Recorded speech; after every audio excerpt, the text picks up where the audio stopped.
Right now, millions of people are stuck. They know what they want, but they cannot figure out how to get there. They have ideas, but nobody listens to them. They try to lead, but people do not follow. They feel trapped between who they are and who they want to become. The gap feels impossible to cross. But what if that gap is not actually about your circumstances? What if it is about how you think, how you speak, how you show up in front of others? Everything that is broken in your life right now traces back to these three things. Your thoughts create your reality. Your words create your influence. Your presence creates your impact. Most people never address these foundations, so they stay stuck forever, trying to fix external problems with internal tools they never developed. They wonder why nothing changes even when they work harder or try different strategies. The answer is simple. They never learned to think like a high performer. They never learned to speak like someone people want to follow. They never learned to carry themselves like someone worth listening to. Over the next chapters, you are going to discover exactly how to transform your thinking so you control your future instead of your future controlling you. You will learn the specific speaking techniques that make people lean in and listen. You will develop the unshakable confidence that changes how everyone around you treats you. You are going to build the habits that create resilience. You will master authentic connection that opens doors and creates opportunities. You will activate the leader inside you that has been waiting to emerge. And you will learn to walk into any room and dominate it simply by showing up as your best self. This is not theory. This is not motivation without action. This is a practical system built on how your brain actually works and how human psychology actually functions. Every chapter gives you tools you can use today. Every insight points to something you can practice right now. The transformation you are looking for is not years away. It starts the moment you decide to think differently. It accelerates the moment you start speaking differently. It compounds every single day you choose to show up as someone who has mastered themselves.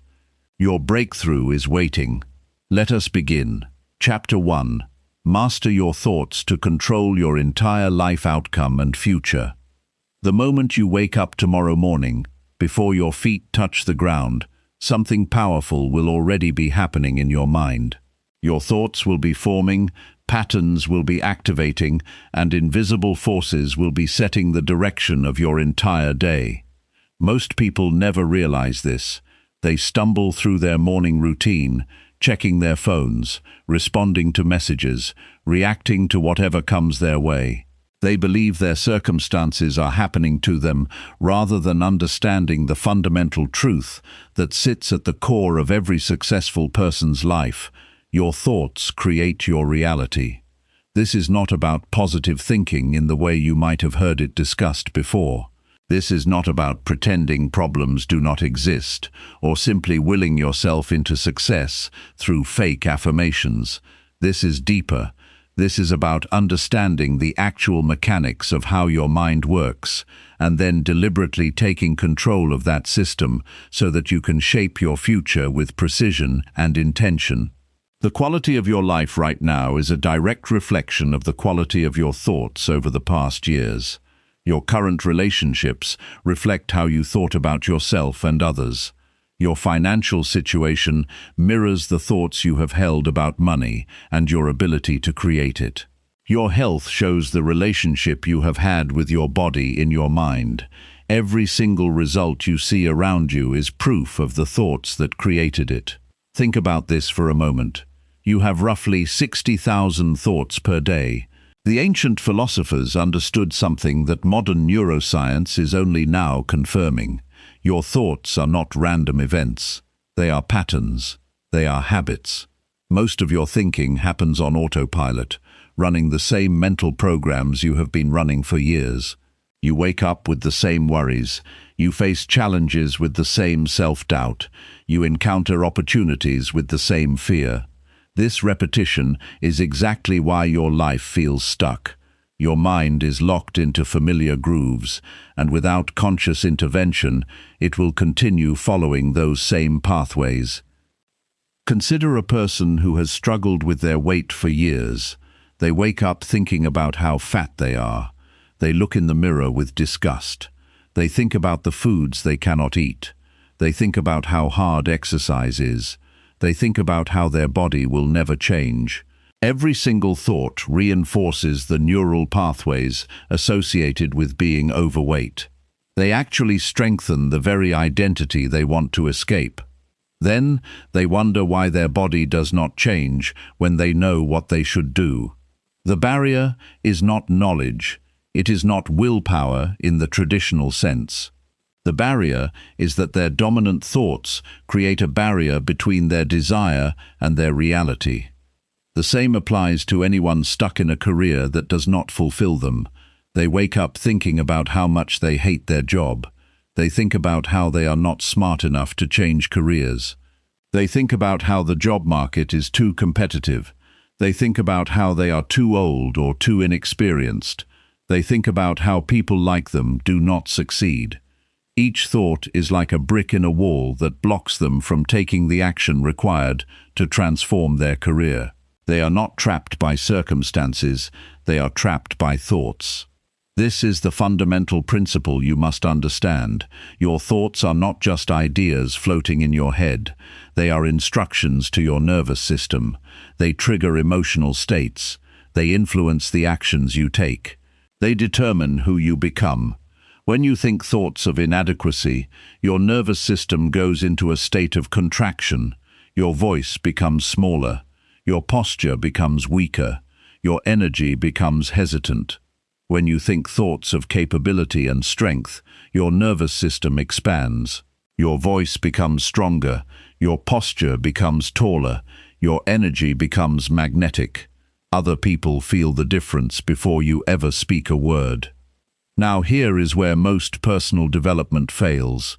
People try to change their external circumstances without changing their internal thoughts.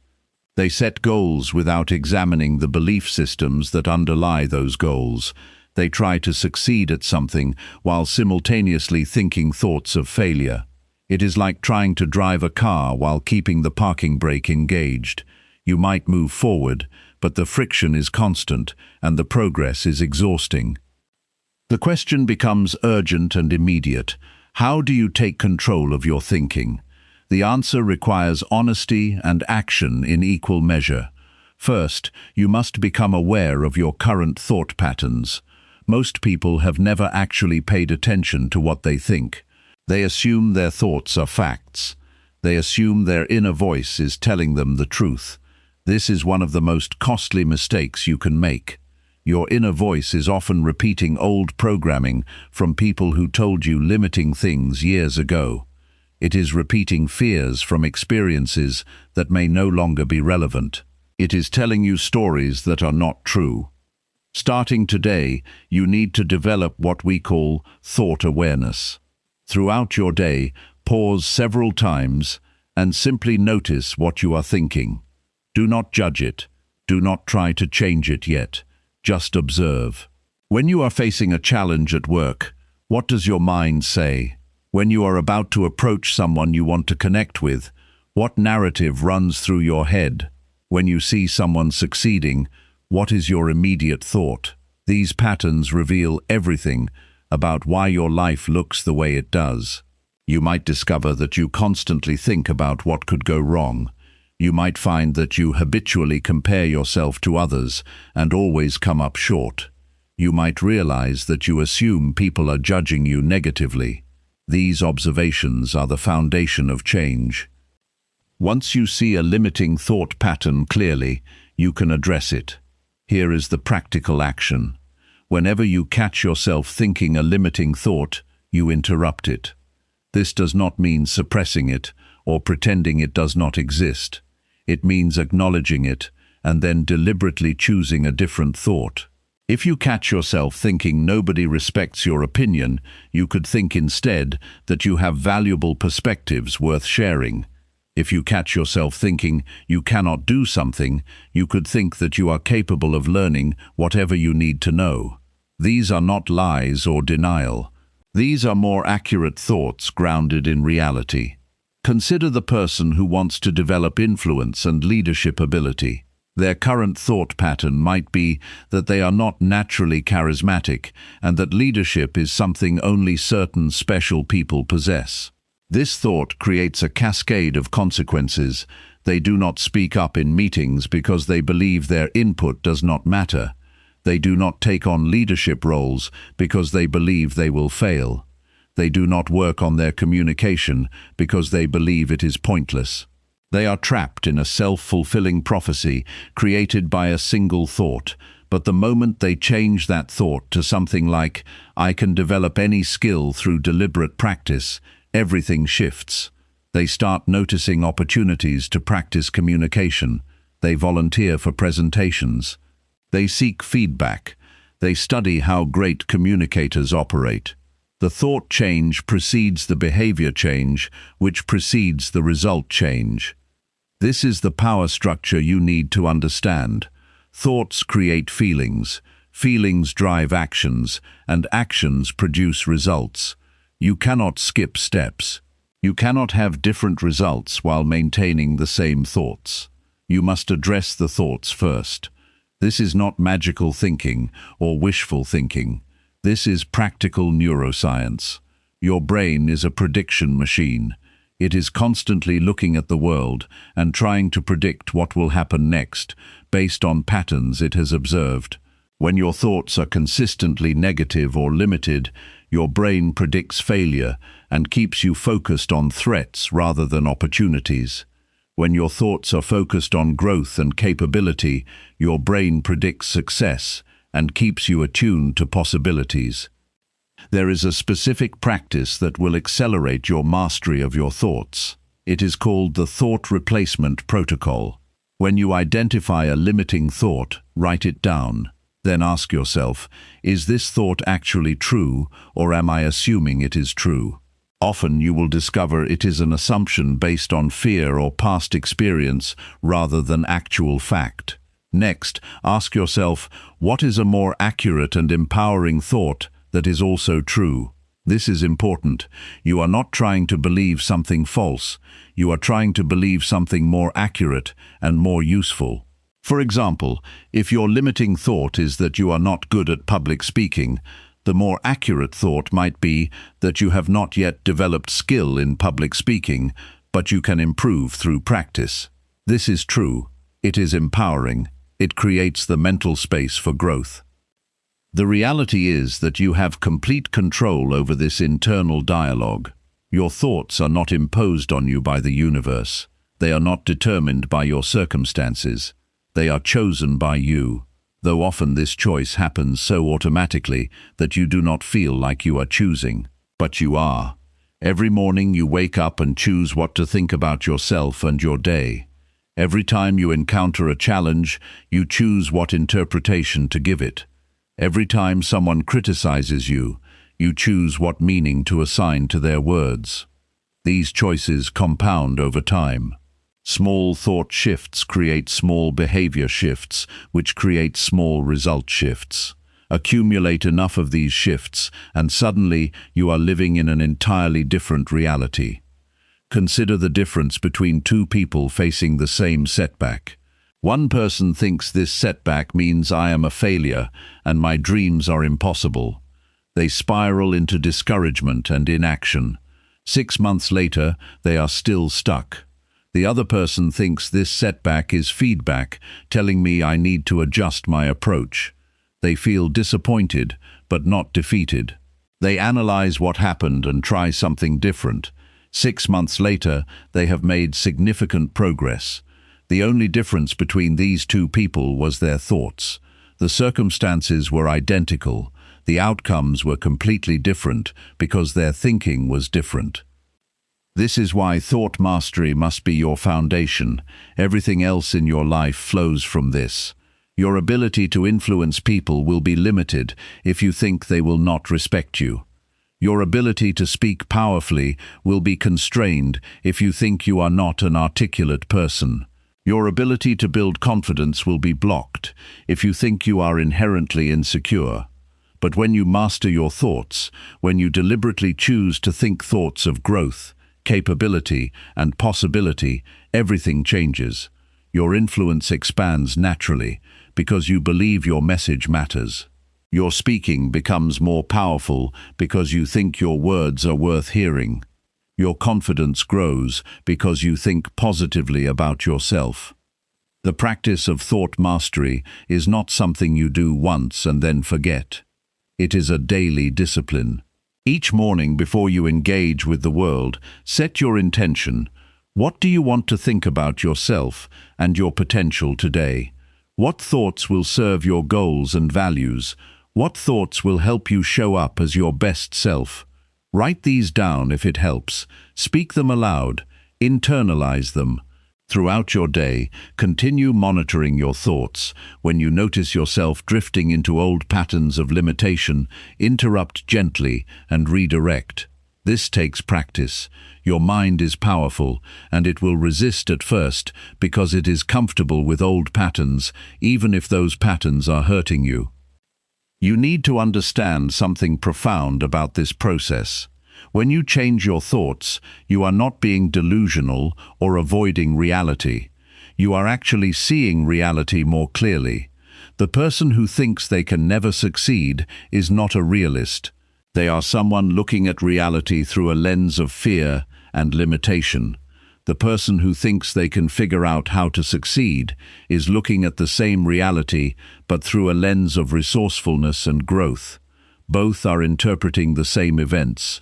One interpretation leads to action and possibility.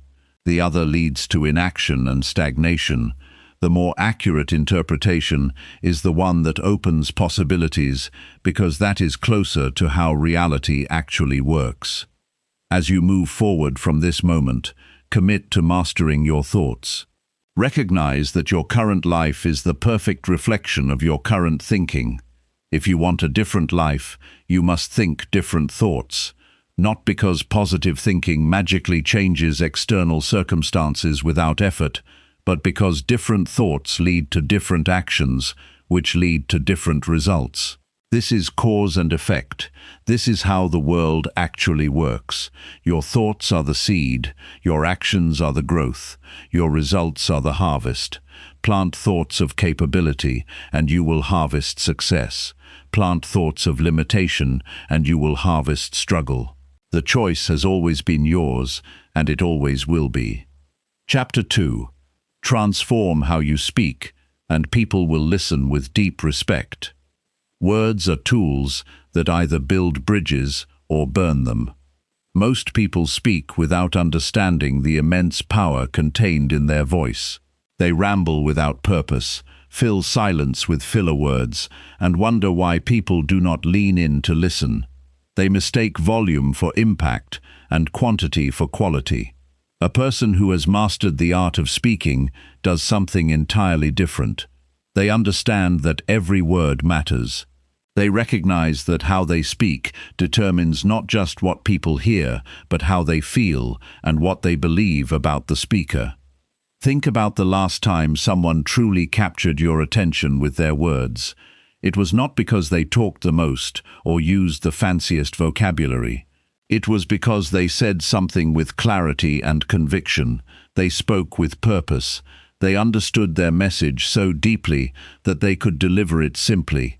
They made you feel like they were talking directly to you, even if others were listening. This is the difference between someone who speaks and someone who communicates. One is just producing sound. The other is creating understanding and connection. The foundation of powerful speaking begins with knowing exactly what you want to say before you open your mouth. This sounds simple, but it is revolutionary, because most people have not done this work. They start speaking and figure out what they want to say as they go along. They hedge their statements with qualifiers. They add unnecessary details that dilute their main point. They apologize for their thoughts before they even finish expressing them. This uncertainty broadcasts itself through their voice.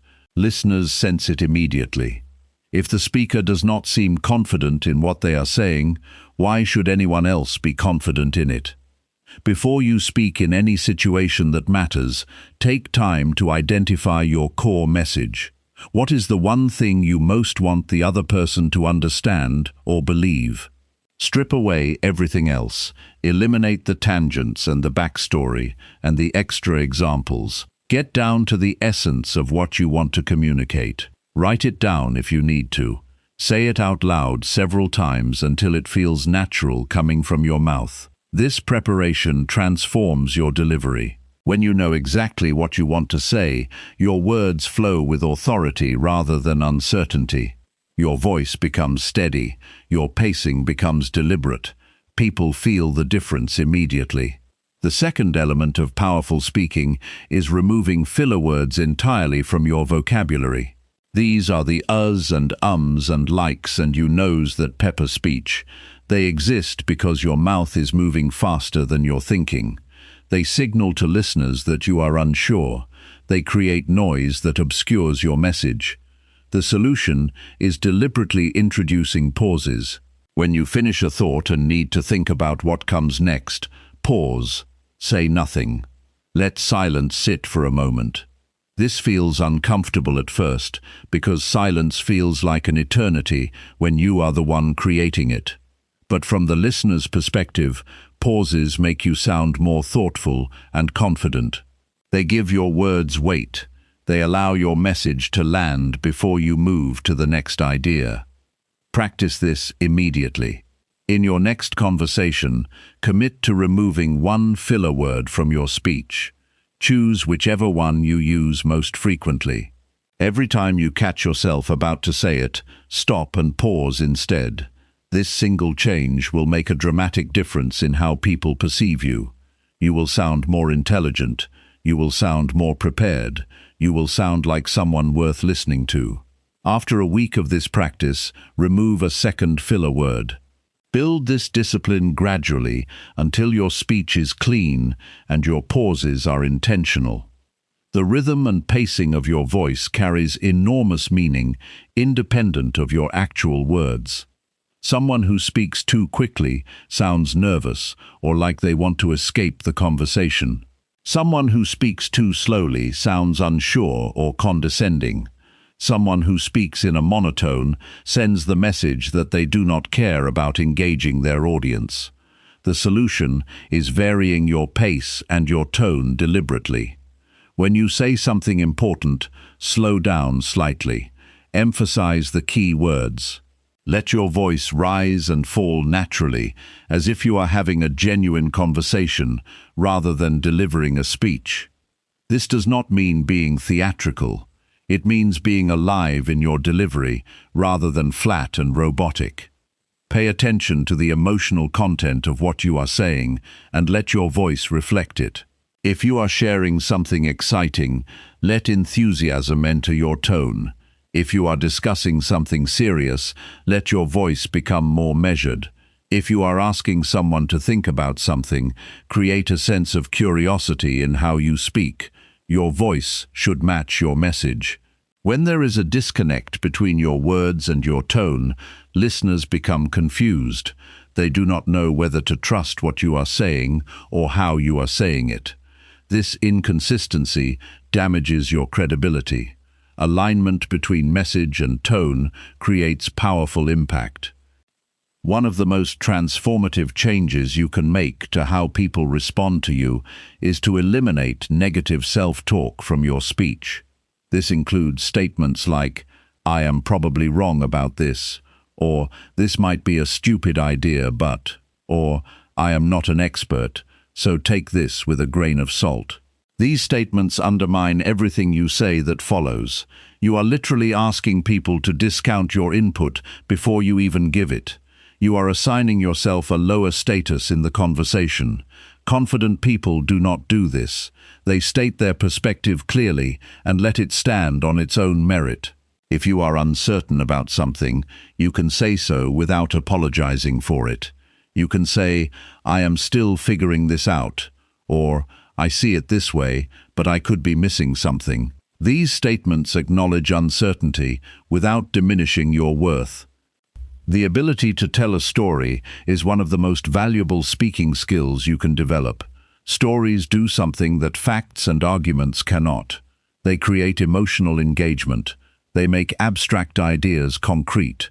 They help people remember what you said long after the conversation ends. A person who can speak with power often weaves stories into their communication. They share specific examples rather than general statements. They paint pictures with their words that allow listeners to see what they are talking about rather than just hear about it. When you want to influence someone or teach them something important, do not just explain the concept. Tell them a story that illustrates the concept. Watch how their attention deepens. The questions you ask while speaking reveal your intent and your respect for your audience. Someone who only makes statements without inviting input treats the conversation like a lecture. Someone who asks thoughtful questions treats it like a dialogue. Powerful speakers use questions strategically. They ask questions to make people think. They ask questions to invite participation. They ask questions to show genuine curiosity about the other person's perspective. This transforms how people experience the conversation. Suddenly, they are not just listening passively. They are actively engaged. They feel respected.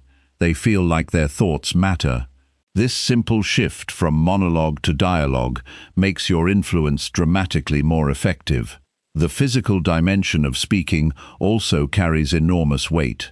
The way you stand, your facial expressions, your hand gestures, and your eye contact all communicate as much as your words. Someone who stands tall with shoulders back appears confident. Someone who makes eye contact appears honest and engaged. Someone who uses natural hand gestures appears energized and authentic.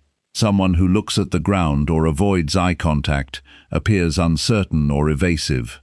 If you want people to respect what you are saying, your body must support your message. You do not need to become theatrical or artificial. You simply need to be present in your body rather than checked out or contracted from nervousness.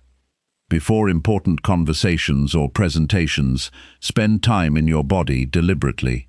Stand in a powerful posture for a few minutes. This actually changes your internal state.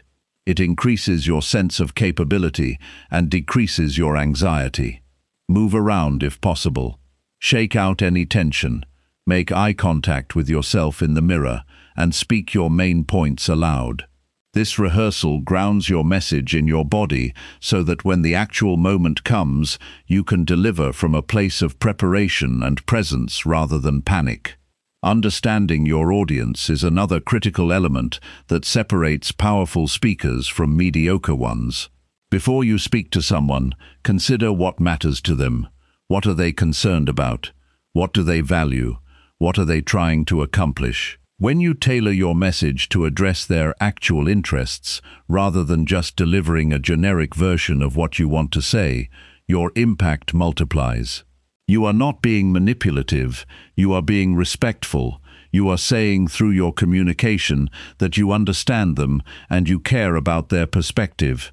This creates reciprocal respect and genuine listening. Authenticity is non-negotiable if you want long-term respect and influence. You cannot pretend to be someone you are not and expect people to trust you. At some point, the facade cracks, and people realize you were performing rather than genuinely connecting. The most powerful speakers are those who have integrated their inner experience with their outer expression. They are not trying to be someone else. They are being a refined and intentional version of themselves. This does not mean sharing everything about yourself. It means not pretending to be something you are not. It means letting your genuine values and personality come through your words and your presence. When you commit to transforming how you speak, you simultaneously transform how people perceive you and how they treat you. Your words become an extension of your mastery rather than a source of embarrassment or regret. You begin to notice that people listen more carefully when you speak. They remember what you say, they take your input seriously. Your influence grows, not because you are demanding respect, but because your communication naturally commands it. This is the power available to anyone willing to do the work of becoming a masterful speaker. Chapter 3. Build unshakable confidence by believing in your voice and abilities daily.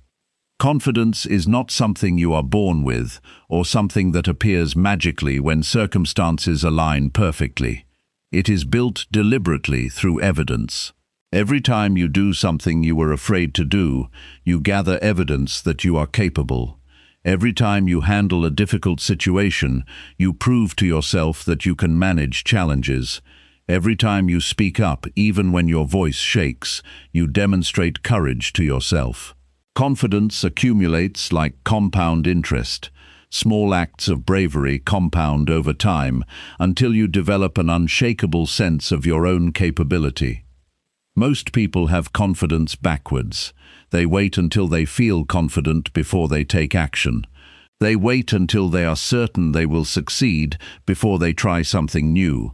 This is a trap that keeps them stuck. Confidence does not precede action. Action precedes confidence. The sequence is reversed from what people typically believe. You must act first, and confidence follows as a natural consequence of that action. The person who waits to feel confident before speaking in meetings will never speak in meetings because they will never feel confident without the experience of speaking. The person who speaks even when nervous builds confidence through repeated experience.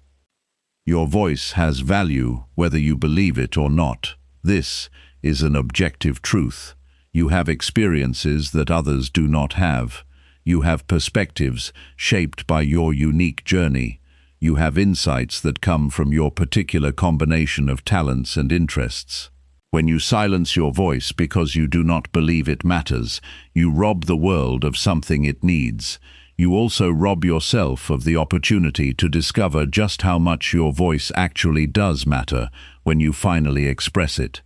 People want to hear from you. They want your perspective. They want to know what you think, but they will never get the chance if you keep silent because you do not believe you are worth listening to. Start identifying moments where you typically stay silent and choose to speak instead. In a meeting when you have a thought, voice it. In a conversation when you have an opinion, share it. At a social gathering when you want to contribute, do so. These moments do not need to be dramatic. You are not trying to dominate conversations. You are simply choosing presence over invisibility. You are choosing participation over withdrawal. Each time you do this, you gather evidence that the world does not collapse when you speak. People do not reject you. In fact, they often respond positively. They appreciate hearing what you have to say. They respect you for contributing. This evidence rewires your nervous system slowly but powerfully. Believing in your abilities requires honest assessment of where you actually are and where you want to go. This is different from both false confidence and false humility. False confidence is pretending you can do something you have not yet learned when you actually cannot. False humility is diminishing your genuine accomplishments and skills because you think that is more appropriate or modest. Genuine confidence is knowing exactly what you can do right now and believing in your capacity to expand those abilities through effort and practice. A person with genuine confidence can say, "I am not skilled at public speaking yet, but I am developing that skill." This is honest about current reality and optimistic about future capability. Take inventory of your actual accomplishments. Write down everything you have successfully completed. Include the small things that feel insignificant and the major achievements. Include challenges you have overcome. Include skills you have developed. Include times you showed up for someone or made a positive difference. When you see this list in front of you, something shifts. You realize you have already done remarkable things. You have already overcome obstacles. You have already accomplished more than you probably give yourself credit for. This evidence is real. It is not about bragging or ego inflation. It is about acknowledging what you have actually done so that you can draw confidence from that reality. Your past is a resource for building confidence about your future. When you face a new challenge, remind yourself of similar challenges you have faced and overcome. Maybe the specific situation is different, but the fundamental skills you use to handle it are the same. Problem solving is problem solving, whether you are tackling a work situation or a personal challenge. Resilience is resilience, whether you bounced back from a failed relationship or a failed project. When you face uncertainty, you can draw on the evidence of your past to remind yourself that you have handled uncertainty before and you will handle it again. This is not about being cocky or overconfident. It is about using your actual track record to calibrate your confidence accurately. Belief in your abilities grows when you deliberately practice doing things that are slightly beyond your current comfort zone. This is the principle of progressive challenge. You do not jump from being terrified of public speaking to giving a keynote at a conference. You start by speaking up in a small meeting, then you volunteer to lead a team discussion, then you present to a larger group. Each step is manageable, but requires you to stretch slightly. Each success gives you evidence that you can handle more than you thought. Your comfort zone expands gradually and naturally, rather than through forcing yourself into situations so far beyond your capability that you just confirm your worst fears about yourself. The internal dialogue you maintain throughout your day either builds or erodes your confidence. If you constantly tell yourself that you are not good enough or that you will probably fail, you are actively undermining your confidence with every repetition. If you notice yourself succeeding but immediately discount it as luck or coincidence, you are refusing to acknowledge the evidence of your capability. Start redirecting this internal conversation deliberately. When you do something well, acknowledge it. When you learn something new, recognize that your capacity has expanded. When you handle a difficult situation, give yourself credit for managing it. This is not arrogance. This is accurate self-assessment and the foundation of genuine confidence. Many people struggle with confidence because they compare themselves to others. They see someone who appears skilled and confident, and they assume that person started at a higher level or has some natural talent they lack. What they do not see is the years of practice, the mistakes that person made in private, the times they felt insecure but kept going anyway. Comparison is a game you cannot win because you are comparing your beginning to someone else's middle or end. You are comparing your internal experience of doubt to their external appearance of confidence. The only meaningful comparison is between who you were yesterday and who you are today. Are you improving? Are you taking on more? Are you developing your abilities? This is the comparison that matters. Confidence is also built through preparation. Someone who prepares thoroughly feels more confident because they have actually put in the work. Someone who shows up unprepared feels anxious regardless of how much fake confidence they try to project. The solution is doing the work that genuine confidence requires. If you are going to speak, prepare. If you are going to have an important conversation, think through what you want to say. If you are going to take on a new project, learn what you need to learn. This preparation is not about achieving perfection.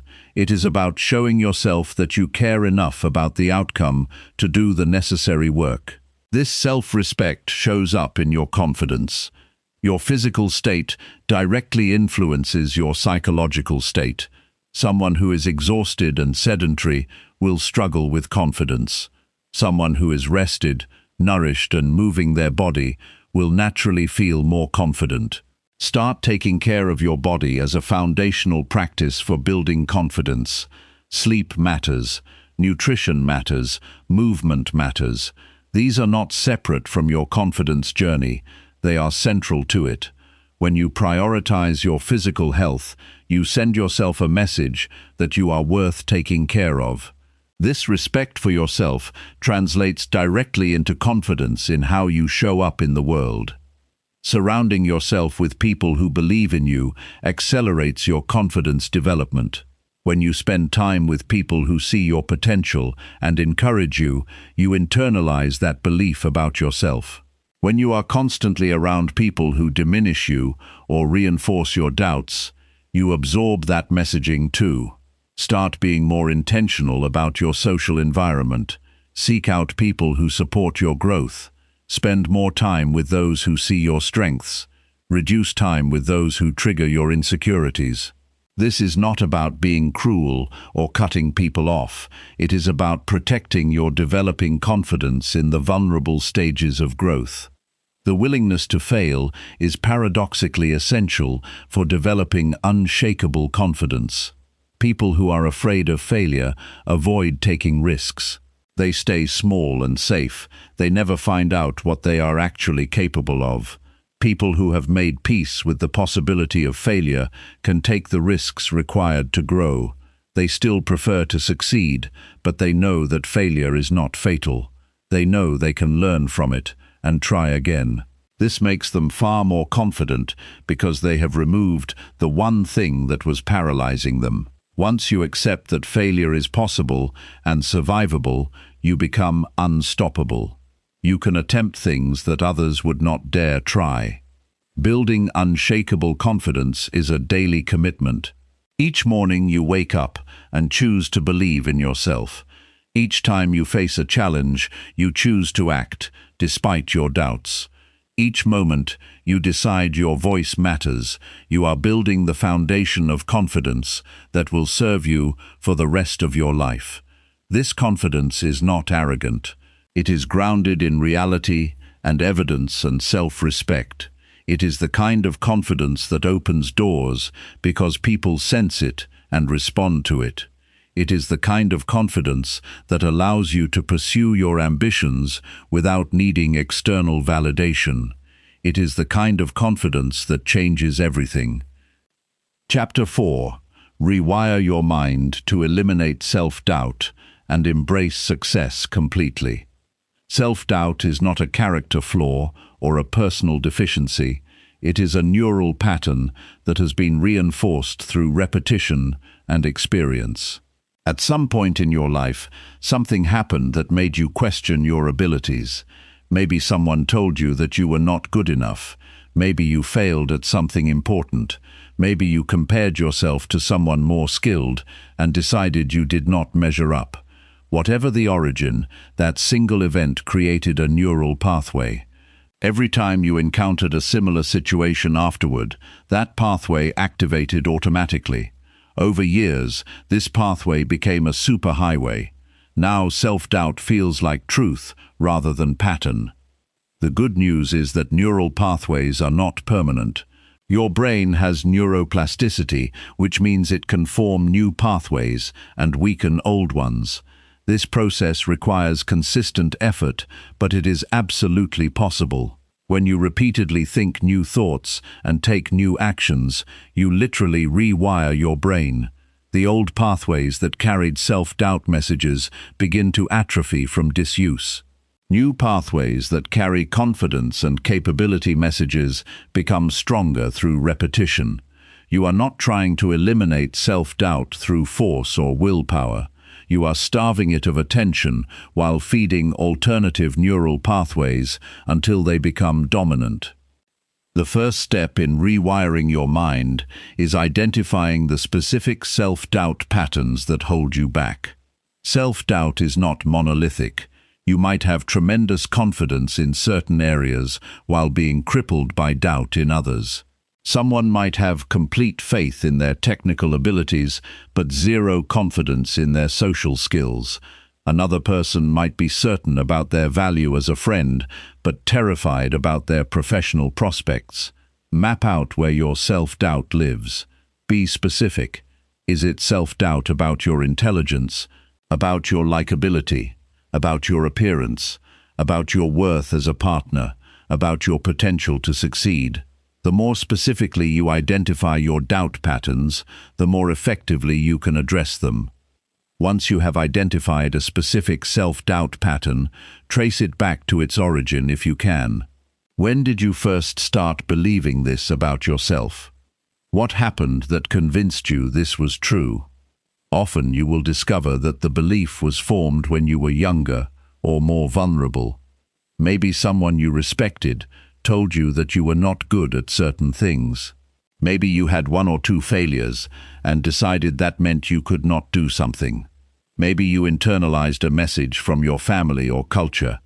Understanding the origin does not erase the pattern, but it does help you see it as something learned rather than something inherent.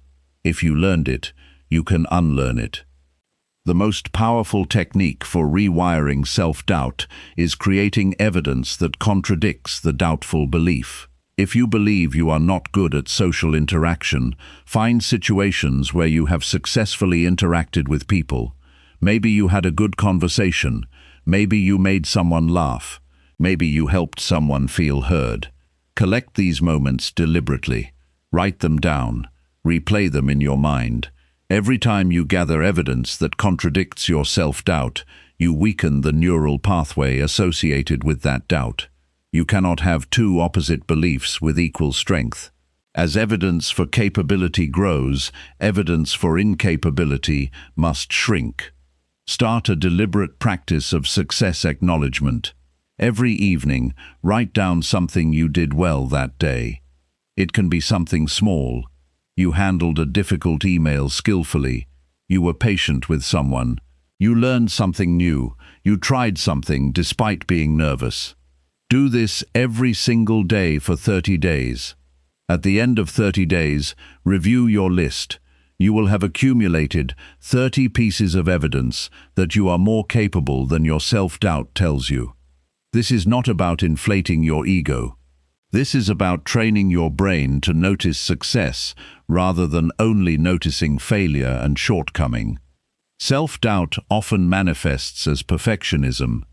You believe that anything less than perfect is failure, so you either do not attempt things or you obsess over them endlessly. This perfectionism is actually a defense mechanism. If you never try, you cannot fail. If you try, but it is not perfect, you can dismiss it as not counting. This protects you from facing the self-doubt directly, but it also prevents you from actually developing your abilities. Start deliberately doing things imperfectly. Write a first draft of something and share it without editing it to death. Take a class where you will be a beginner and look foolish. Start a project knowing it will not be perfect. Each time you survive imperfection without catastrophe, you gather evidence that imperfection is survivable. You loosen the grip that perfectionism has on you. The language you use internally and externally shapes your neural pathways powerfully. If you say, "I always mess things up," you are reinforcing a neural pathway associated with failure and incompetence. If you say, "I am learning how to do this better," you are creating a neural pathway associated with growth and development. Start monitoring your language meticulously. When you catch yourself using language that reinforces self-doubt, pause and rephrase it. Do not just stop the negative statement. Replace it with something more accurate and more empowering. Your brain believes what you repeatedly tell it. If you want to change what you believe about yourself, you must change what you repeatedly tell yourself. Visualization is another powerful tool for rewiring self-doubt. Your brain does not distinguish sharply between vivid imagination and actual experience. When you visualize yourself succeeding at something, your brain begins to accept that success as possible and even probable. Spend time each day visualizing yourself handling situations confidently. See yourself speaking up in a meeting and people responding positively. See yourself attempting something difficult and succeeding. See yourself receiving a compliment and accepting it gracefully. Make the visualization detailed and sensory. What do you see? What do you hear? What do you feel in your body? The more real you make the visualization, the more powerfully it rewires your neural pathways. Your environment sends constant messages to your subconscious mind.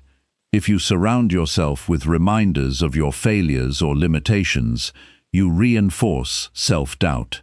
If you surround yourself with evidence of your capabilities and potential, you reinforce confidence. Start curating your environment deliberately. Display awards or certificates or mementos that remind you of your accomplishments. Keep photos of people you love and who believe in you. Remove or minimize exposure to things that trigger your self-doubt. If certain social media accounts make you feel inadequate, unfollow them. If certain people consistently undermine your confidence, create distance. This is not about avoiding reality. It is about not allowing your environment to constantly reinforce self-doubt. Self-doubt often includes a narrative that you are fundamentally different from successful people. You believe they have something you lack. They are naturally talented, or naturally confident, or naturally intelligent. This is a story your self-doubt tells you, and it is rarely true. Most successful people have experienced self-doubt. Most people who appear confident have overcome significant insecurity. The difference is not that they are different from you. The difference is that they did the work to rewire their self-doubt anyway. They acted despite doubting themselves. They kept going when it was hard. They chose to believe in themselves, even when that belief felt uncertain. You can do exactly what they did. Building a support system accelerates the rewiring process significantly. When you spend time with people who believe in you and reflect your potential back to you, you internalize that belief about yourself. These people become like mirrors, showing you who you can be even when you cannot see it yourself. Seek out mentors or coaches who have overcome similar self-doubt. Read biographies of people who succeeded despite self-doubt. Join communities of people working toward similar goals. The collective belief of a group can help sustain your individual belief when your own starts to waver. You do not have to rewire your mind alone. The rewiring process is not linear.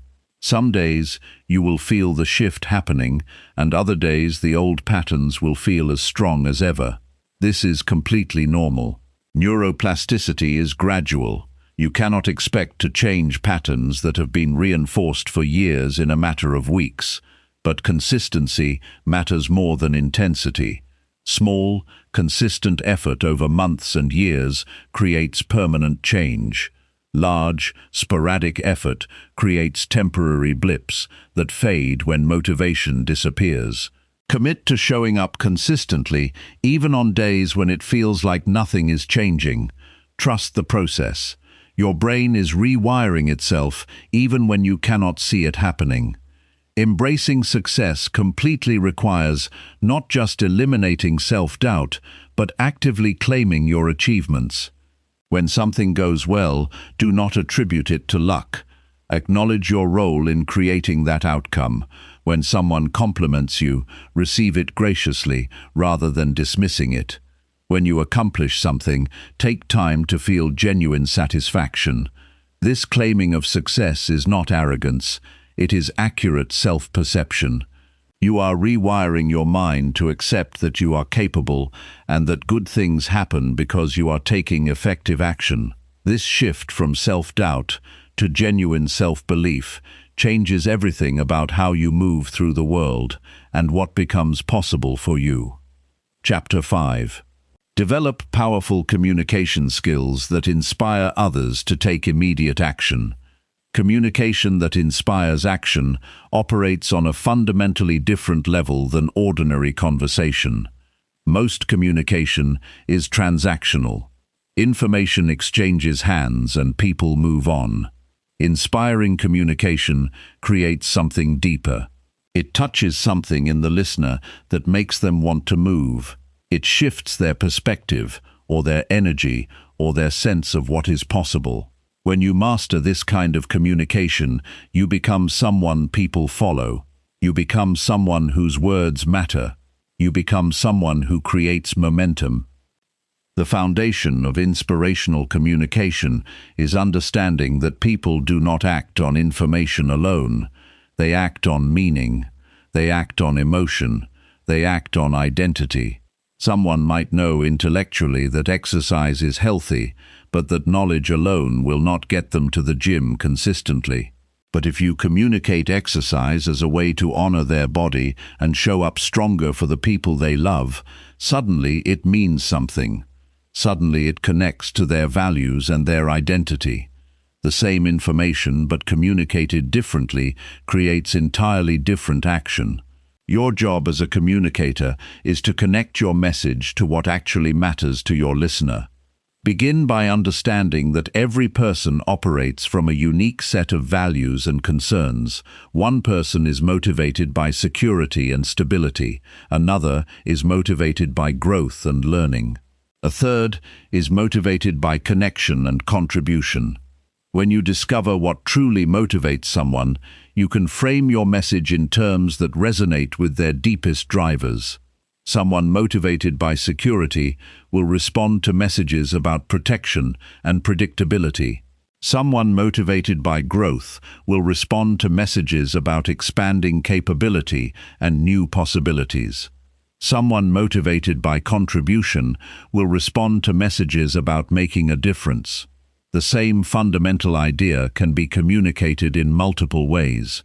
Your skill is matching the communication to the listener. Ask questions to discover what matters to people before you try to convince them of anything. What are they concerned about? What are they trying to accomplish? What frustrates them? What excites them? When you genuinely understand someone's world, your communication lands differently. You are not speaking at them. You are speaking to their actual situation and their actual needs. This dramatically increases the likelihood that they will move in the direction you are suggesting, because they will perceive it as serving their interests rather than serving yours. The most inspiring communicators use specificity rather than generality. They do not say, "Hard work is important." They tell the story of someone who worked through the night on a project that mattered, and how that dedication led to breakthrough success. They do not say, "You have potential." They point to specific instances where you solved problems, or showed up for people, or learned difficult things. Specificity makes abstract concepts concrete. It makes statistics personal. It makes ideas memorable. When you want to inspire action, move from the abstract to the specific. Show rather than tell. Demonstrate rather than explain. Structure matters when you want to inspire action. A powerful structure for motivating communication includes 3 elements. First, paint a clear picture of the current reality that your listener is experiencing or that you want them to move away from. Second, paint an equally clear picture of a different future that becomes possible if they take action. Third, show them the specific path from where they are now to where you want them to go. This structure works because it creates psychological tension between the current state and the desired state. That tension naturally motivates movement. People do not act from comfort. They act when there is a gap between where they are and where they want to be, and they see a pathway forward. Connection is the prerequisite for inspiration. People do not act based on the words of someone they do not trust or feel connected to. Before you ask someone to take action, establish genuine connection. Share something real about yourself. Admit something you struggled with. Show that you are human and not just performing expertise. When people sense that you are genuine, they lower their defenses. They become open to your message. They begin to trust that you have their best interests in mind rather than just trying to manipulate them into something. Authenticity is not just nice. It is strategically essential for effective communication. The way you handle objections determines whether you maintain momentum or lose it. When someone raises a concern or pushes back against what you are proposing, many people become defensive or argumentative. This destroys connection and kills any chance of inspiring action. Instead, treat objections as information. Listen to understand what is underneath the objection. Is it fear? Is it lack of understanding? Is it competing priorities? Once you understand the real concern, you can address it. Often the objection disappears when the person feels heard and when you provide information that genuinely addresses what they care about. Repetition is underestimated as a tool for inspiration. You cannot mention something once and expect people to remember it or be moved by it. Your key message needs to be reinforced multiple times through different channels and in different forms. Say it once and people might not even hear it. Say it 3 times in different ways and it begins to land. Say it 5 times and it becomes real to them. This is not about being annoying or manipulative. This is about how human memory and belief formation actually work. Messages need repetition to stick. The emotional resonance of your communication determines its inspirational power more than the logical content. You can have a perfect argument that makes complete sense logically, and it will not move anyone. But a message that touches people's hearts and connects to their dreams will move them even if the logic is not perfect. This does not mean ignoring logic. It means balancing logic with emotion. Appeal to both the thinking mind and the feeling heart. Make people understand why your message matters intellectually and feel why it matters emotionally. Your commitment to your own message radiates outward and influences others. If you do not genuinely believe in what you are communicating, people sense the lack of conviction. But if you have fully committed to your message, if you have integrated it into your own life and you are living it, that commitment broadcasts itself. People feel that you are not asking them to do something you are not doing yourself. You are inviting them to join you in something you are already part of. This coherence between your words and your life creates powerful inspiration. The ability to adapt your communication in real time based on how people are responding separates masterful communicators from adequate ones. You are paying attention to whether people are engaged or checked out. You are noticing whether your message is landing or falling flat. You are reading the room. If you see that what you are saying is not resonating, you shift. You try a different angle. You ask a different question. You tell a different story. Rigid communication ignores feedback. Responsive communication adjusts based on actual impact. Silence and space are as important as words in inspirational communication. After you make a powerful statement, resist the urge to fill the silence immediately. Let it sit. Let people process what you said. Let the weight of it settle. When you ask a question, wait for the answer, even if the silence feels long. Rushing to fill space communicates nervousness and undermines your message. Comfortable silence communicates confidence. It gives people space to think and feel and move internally toward action on their own. The follow-through after inspirational communication is critical. You inspire someone, they feel moved, they are ready to act. And then what? If you do not maintain momentum through consistent reinforcement and support, the inspiration fades. The person reverts to old patterns. Check in with people after you communicate something inspiring. Ask how they are progressing. Offer specific support. Celebrate small wins. This sustained engagement keeps the inspiration alive long enough for people to actually change their behavior and see results. Developing the ability to communicate in ways that inspire people to take immediate action is one of the most valuable skills you can cultivate.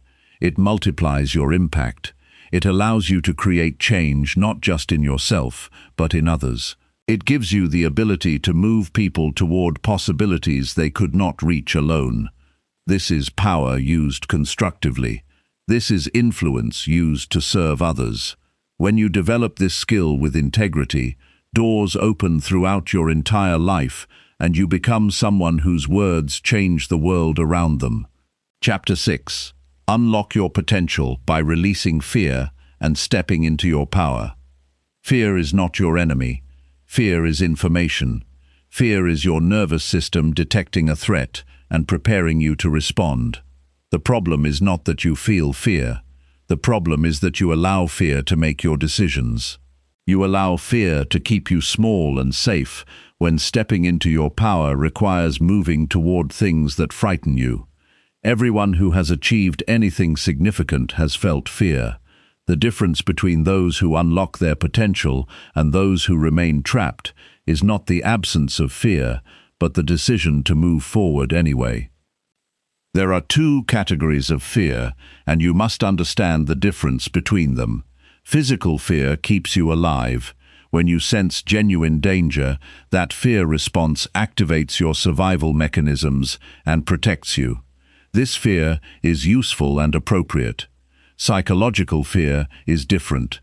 It activates the same alarm system as physical danger, but the threat is imagined or exaggerated. You fear rejection, but no one has actually rejected you yet. You fear failure, but you have not actually failed in this specific situation. You fear judgment, but you do not know what people actually think. These psychological fears are often ancient patterns designed to keep you in your tribe and compliant with group norms. They served a purpose when fitting in meant survival. Now they just hold you back. When fear arises, ask yourself, is this protecting me from actual physical danger, or is this a pattern of psychological protection? Most of the fears that prevent you from stepping into your power are psychological. They feel real because your body responds to them as if they are real, but they are not. Once you recognize this distinction, you can choose to move forward despite the fear rather than letting it paralyze you. The physiology of fear is important to understand because it gives you levers to pull.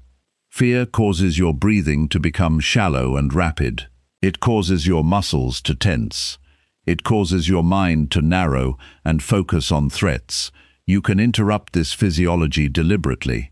When you feel fear rising, pause and breathe deeply. Slow your breath down. This signals to your nervous system that you are safe. Your body begins to relax. Your mind begins to expand again. This is not about eliminating the fear. It is about managing the physical activation so you can think clearly and act with intention rather than react from a contracted state. Power is not something external that you need to earn or deserve. Power is your innate capacity to create change in your life and influence circumstances toward outcomes that matter to you. You already have this power. The question is whether you are accessing it or whether fear is blocking access. Imagine power as a light that is always on inside you, but fear is like clouds blocking the light from shining through. Your work is not to generate power from nothing. Your work is to release the fear so the power that is already there can express itself. The things you are afraid to do are often the things that will unlock your potential most directly. Fear is a compass pointing toward growth. If you are afraid to speak in front of groups, public speaking is probably one of your greatest growth opportunities. If you are afraid of rejection, connecting with people authentically might be where your greatest transformation lies. If you are afraid of failure, attempting something you might not succeed at might be exactly what you need. This does not mean being reckless or ignoring genuine wisdom about risk. It means recognizing that the edge of your comfort zone is where growth happens. Create a fear inventory. Write down the fears that most influence your decisions and your behavior. Be specific. Do not just write, "I fear failure." Write, "I fear attempting to start my own business because I might lose money and people might think I made a mistake." Do not just write, "I fear rejection." Write, "I fear asking someone on a date because they might say no and I will feel humiliated." Specificity allows you to address fears directly rather than fighting vague anxieties. Once you have written down your fears, ask yourself, what is the worst thing that could actually happen? Often, when you articulate it clearly, you realize that even the worst case is survivable. You would be uncomfortable, but you would not be destroyed. Next to each fear, write down what becomes possible if you release that fear. If you release the fear of failure, what could you attempt? If you release the fear of rejection, who could you connect with? If you release the fear of judgment, how might you express yourself differently? This exercise reconnects you with your motivation. You remember why it is worth feeling afraid. You remember what you would gain by moving through the fear rather than being stopped by it. Motivation is the fuel that carries you through fear. Exposure is one of the most effective techniques for releasing fear. Your nervous system learns through repeated safe exposure that the feared thing is not actually dangerous. This is why phobias can be treated through gradual exposure. Someone afraid of heights can gradually increase their exposure to heights in safe contexts, and their nervous system recalibrates. The same principle applies to psychological fears. If you are afraid of public speaking, you do not need to start with a huge conference. You start by speaking up in a small meeting, then a slightly larger group, then a presentation. Each successful exposure teaches your nervous system that speaking is safe. The fear response gradually dampens. Reframing fear as excitement is not just a psychological trick, it is physiologically accurate. Fear and excitement activate similar physiological responses: increased heart rate, heightened alertness, energy mobilization. The difference is the interpretation.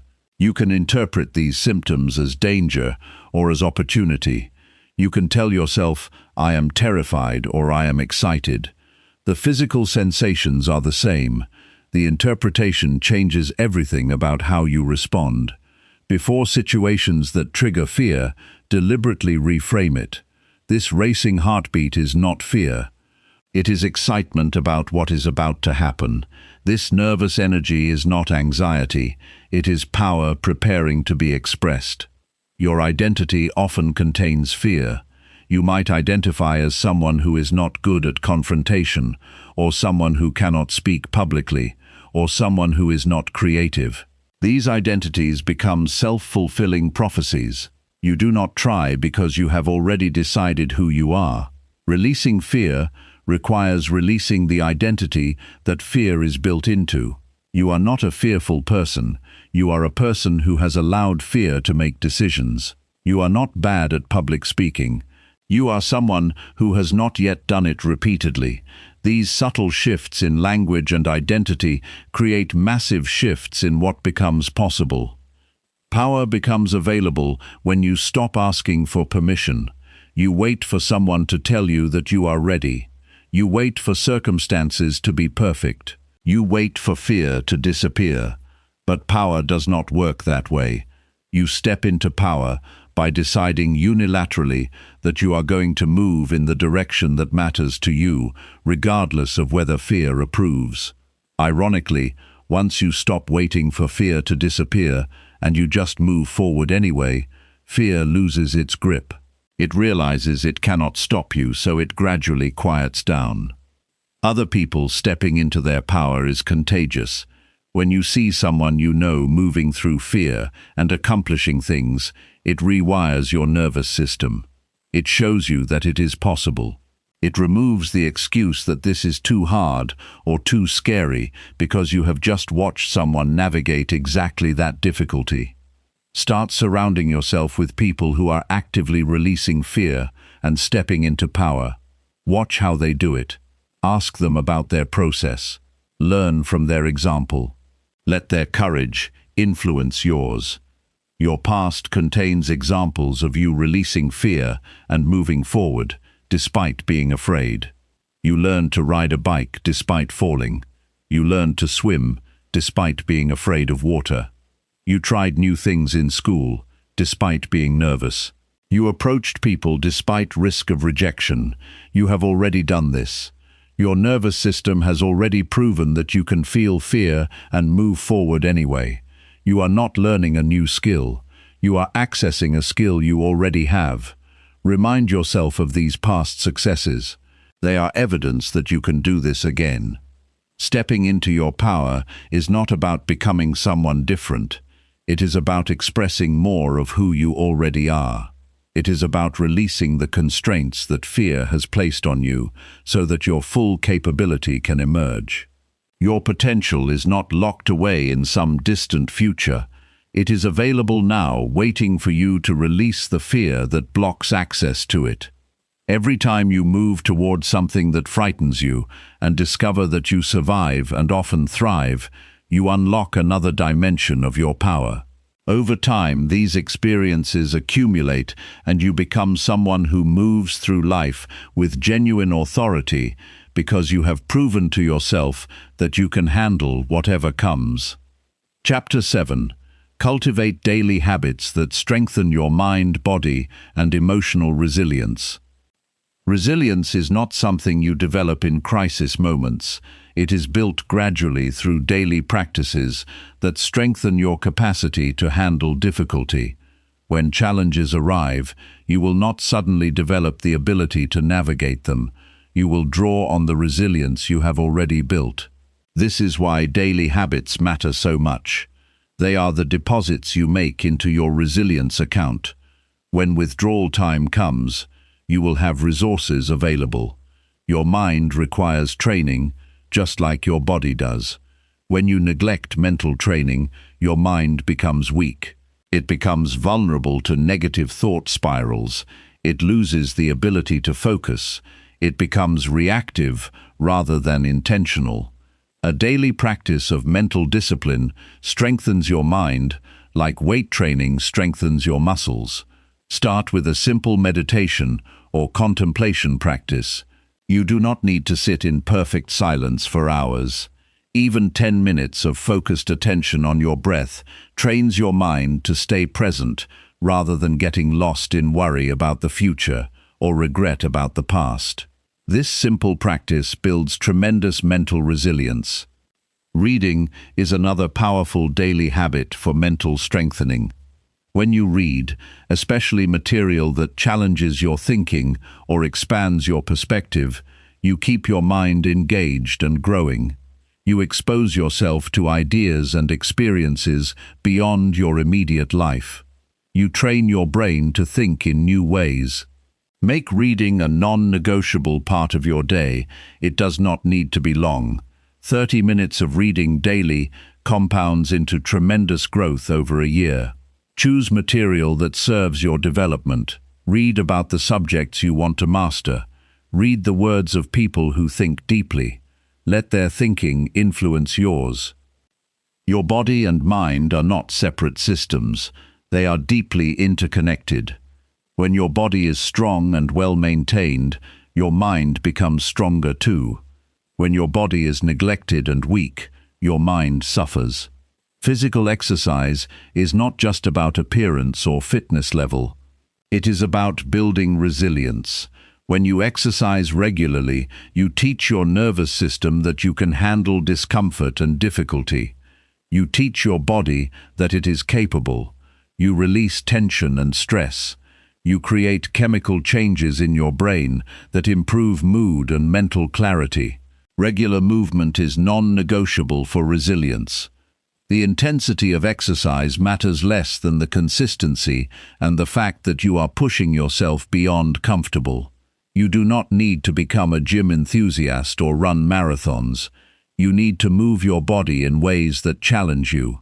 Walk briskly enough that your breathing becomes heavier. Do bodyweight exercises until your muscles are fatigued. Dance with intensity. Play a sport. The specific activity matters less than the fact that you are consistently pushing yourself. This teaches your body and nervous system that you are capable of handling challenge. Sleep is where your mind and body actually build resilience. When you sleep, your brain consolidates memories and processes emotions. Your body repairs itself. Your nervous system recalibrates. Without adequate sleep, everything falls apart. You become emotionally fragile. You become mentally foggy. You become physically weak. You become susceptible to illness. No habit is more important than getting sufficient quality sleep. Create a sleep sanctuary. Keep your bedroom cool and dark. Establish a consistent bedtime and wake time. Stop looking at screens at least an hour before sleep. These practices signal to your body that sleep is coming, so it can prepare. Prioritize sleep like you prioritize showing up for important commitments, because your resilience depends on it. Nutrition is the fuel that powers everything. You cannot build resilience on a foundation of poor nutrition. Your brain requires specific nutrients to function optimally. Your body requires energy to handle stress. When you eat processed foods lacking nutritional value, you are starving your body of what it needs to build resilience. Start paying attention to what you consume. Notice how different foods affect your energy and mood. Commit to feeding your body real food most of the time. Vegetables and fruits and whole grains and quality proteins and healthy fats. These are the building blocks of resilience. This does not mean never eating foods you enjoy. It means making your baseline diet one that actually nourishes you rather than depletes you. Emotional resilience is built through practices that help you process and integrate difficult feelings rather than suppressing or avoiding them. Journaling is a powerful tool for this. When you write about your experiences and emotions, you externalize what is inside you. You create distance from it. You can observe it more clearly. You can understand patterns. You can work through things that are troubling you. Spend 15 minutes daily writing about whatever is on your mind. Do not censor yourself. Do not try to make it perfect. Just write. This simple practice builds emotional resilience by training you to face your inner experience rather than running from it. Gratitude is another daily habit that builds emotional resilience profoundly. When you consciously acknowledge what you are grateful for, you train your brain to notice good things rather than only noticing problems. This is not about forcing yourself to be grateful for difficult situations. It is about genuinely recognizing the good that exists alongside the difficulty. Each day, consciously acknowledge 3 things you are grateful for. Notice them deeply. Feel the gratitude. This trains your nervous system to stay attuned to what is working, rather than getting stuck in what is broken.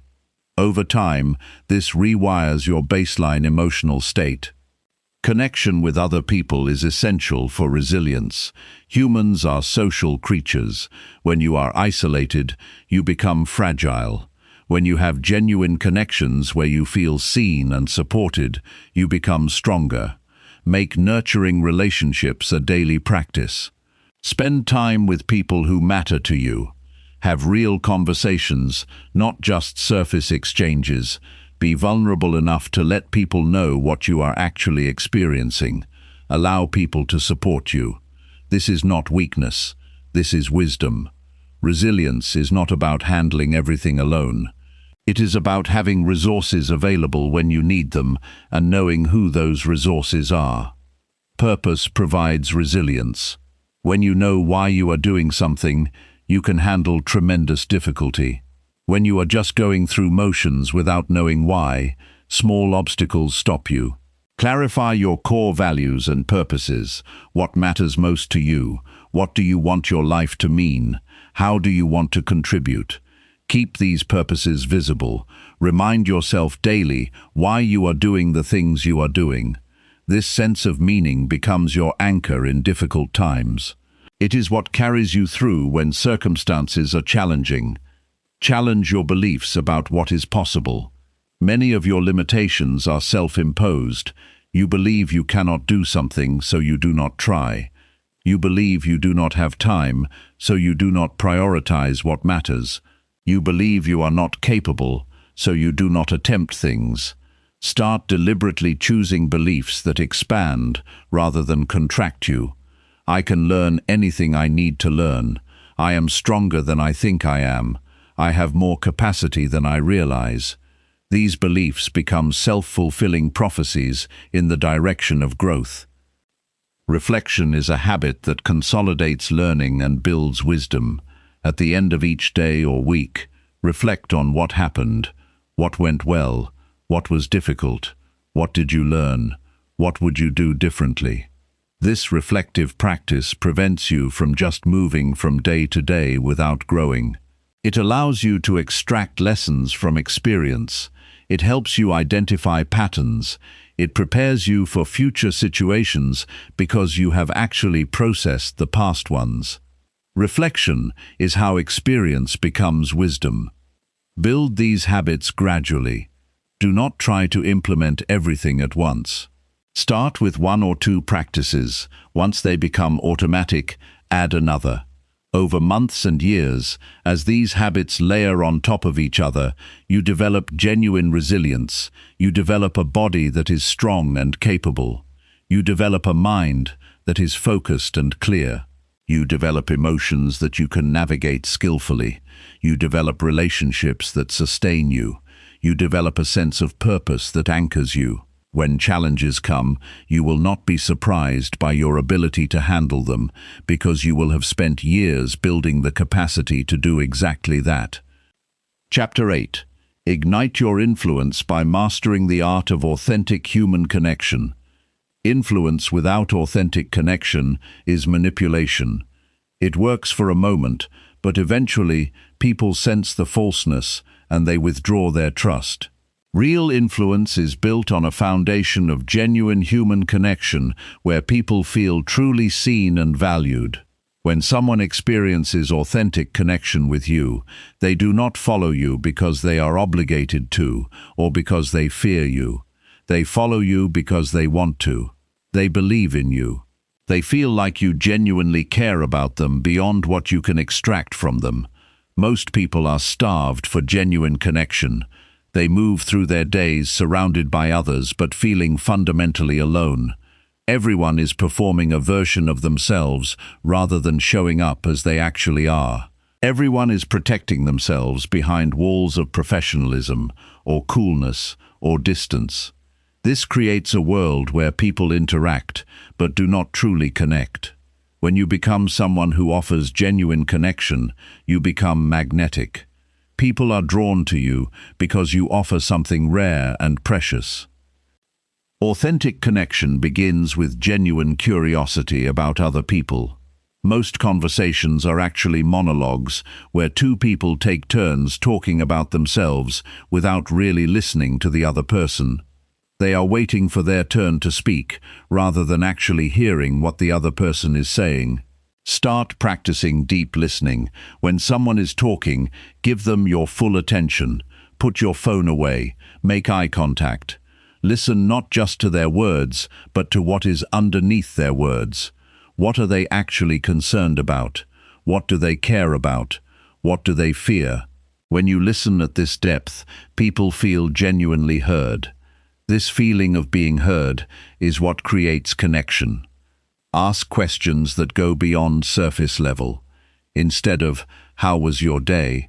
ask, "What was the most interesting thing that happened to you today?" Or, "What are you thinking about lately?" Instead of, "What do you do for work?" ask, "What aspect of your work actually energizes you?" Or, "What would you rather be doing?" These deeper questions invite people to show you who they actually are, rather than just the sanitized version they show the world. When people feel invited to be real, they often do.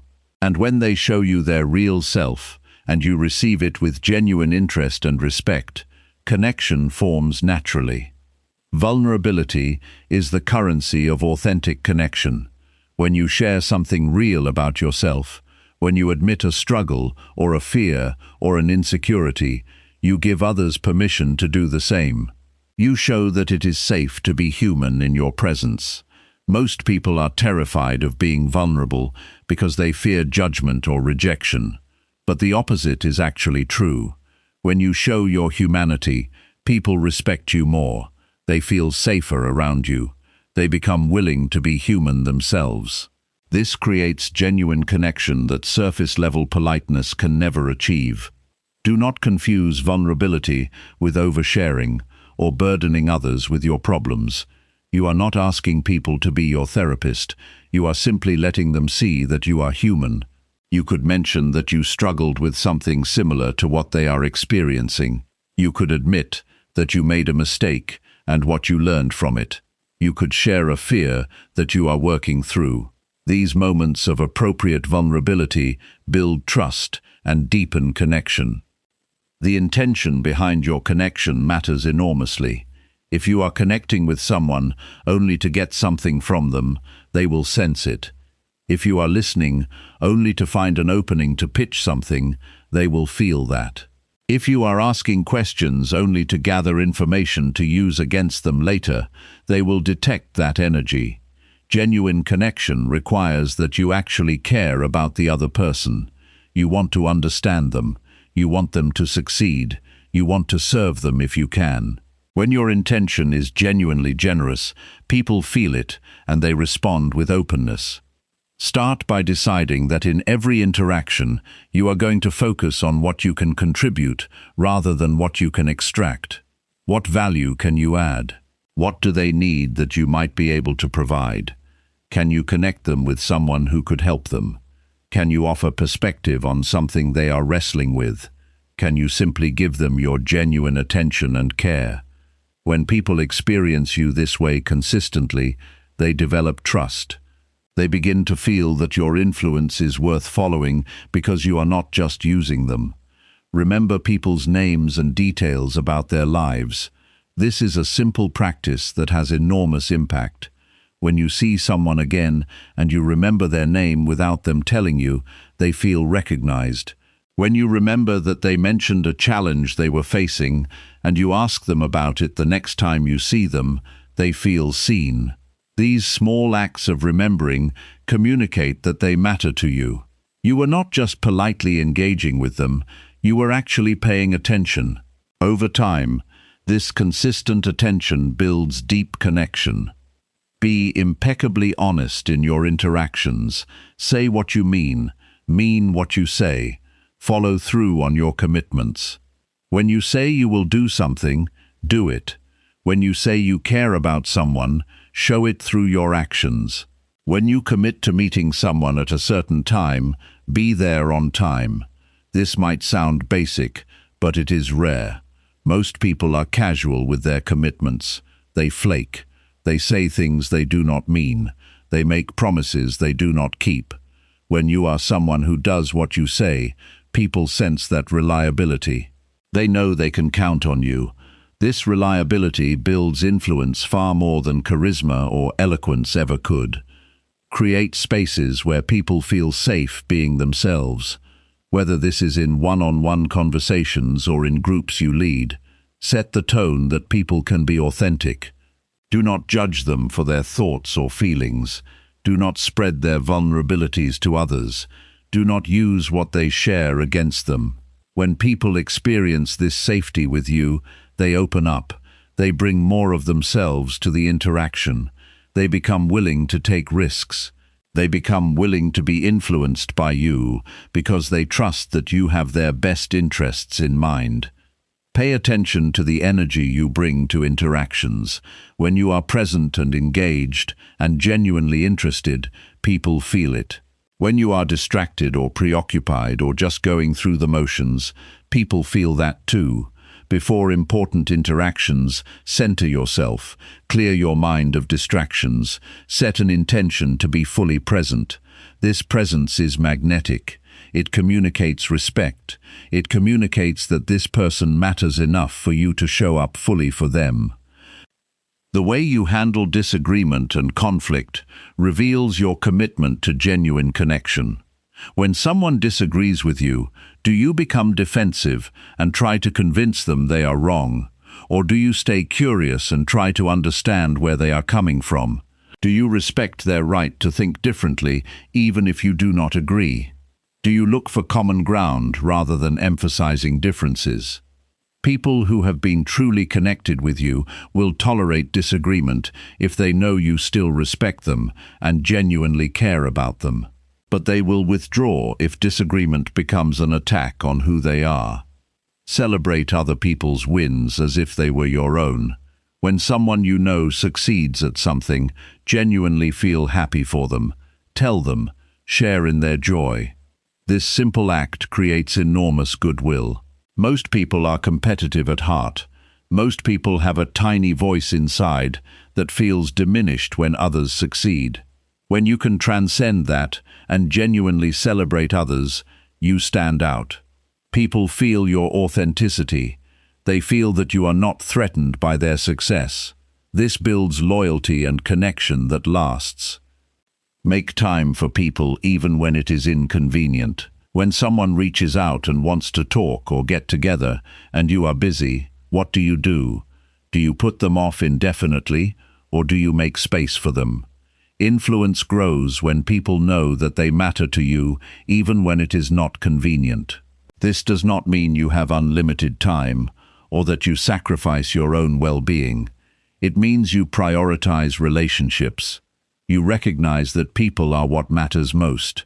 You structure your time accordingly. Be interested in people's growth and development. Ask them about their goals and dreams.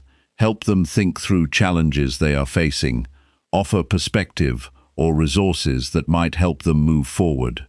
When you show genuine interest in helping people become better versions of themselves, you become someone worth following. You become a mentor and guide rather than just an acquaintance. This kind of influence is deep and lasting because it is built on a foundation of service. Admit when you are wrong. When you make a mistake in how you treated someone or something you said that hurt them, own it. Apologize genuinely. Do not make excuses. Do not try to explain it away. Just acknowledge that you were wrong and you are sorry. This willingness to be accountable builds tremendous respect. It shows that you value the relationship more than your ego. Most people never experience this kind of honesty and accountability. When they do, it impacts them profoundly. Find common ground with people even when you are very different. You might come from different backgrounds or have different beliefs or want different things in life, but there is always something you share: common values, common struggles, common hopes for those you love. When you look for these connections, you find them. When you emphasize them, you create bridges across difference. This ability to connect across difference multiplies your influence because you are not limited to connecting only with people similar to you. Influence through authentic connection is patient. You cannot rush it. You cannot force it. It develops gradually as you consistently show up as your genuine self and treat others with genuine care and respect. Over time, as people experience this authenticity from you repeatedly, something shifts. They begin to trust you. They begin to see you as someone who actually gets them. They begin to want to follow your lead because your leadership has been authentic and in service to their growth, not in service to your ego. This is the kind of influence that lasts because it is built on something real. When challenges come, people do not abandon you because the connection runs deep. When you need support, people show up because they know you have shown up for them. This mutual commitment, born from genuine connection, is the strongest force in human relationships. Chapter 9. Activate your inner leader through intentional practice and consistent personal growth. Leadership is not a position you hold. It is a practice you engage in daily. A leader is someone who has committed to their own growth and development and who brings others along on that journey. Leadership begins with self-leadership. You cannot lead others effectively if you have not learned to lead yourself. Self-leadership means taking responsibility for your development. It means being intentional about who you are becoming.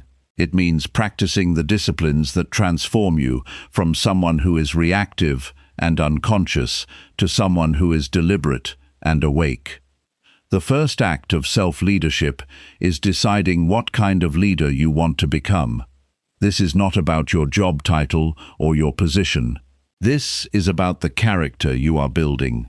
What values do you want to be known for? What impact do you want to have? How do you want people to feel in your presence? Get specific about this. Write it down. Revisit it regularly. This vision becomes your North Star. It guides the choices you make about how to spend your time and energy. Without this clarity, you drift, and your development is random and unfocused. Intentional practice is the mechanism through which leadership capability develops. You do not become a strong leader by accident. You become a strong leader by deliberately practicing the skills and habits that effective leaders embody. If you want to be a leader who communicates clearly, you practice communication deliberately. If you want to be a leader who makes good decisions, you practice decision-making and reflection on those decisions. If you want to be a leader who stays calm under pressure, you practice managing your nervous system in increasingly challenging situations. Every skill of leadership can be developed through intentional practice. Identify the 3 leadership skills that matter most for where you want to go. Maybe it is strategic thinking and decision-making. Maybe it is inspiring and motivating others. Maybe it is navigating complexity and ambiguity. Maybe it is emotional intelligence and empathy. Once you have identified these 3, commit to practicing them deliberately. Find situations where you can practice these skills. Seek feedback from people you trust about how you are developing. Study leaders who excel in these areas. Over time, through consistent practice, these skills become part of who you are, rather than things you are trying to do. A leader without continuous learning becomes stagnant. The world changes, new challenges emerge.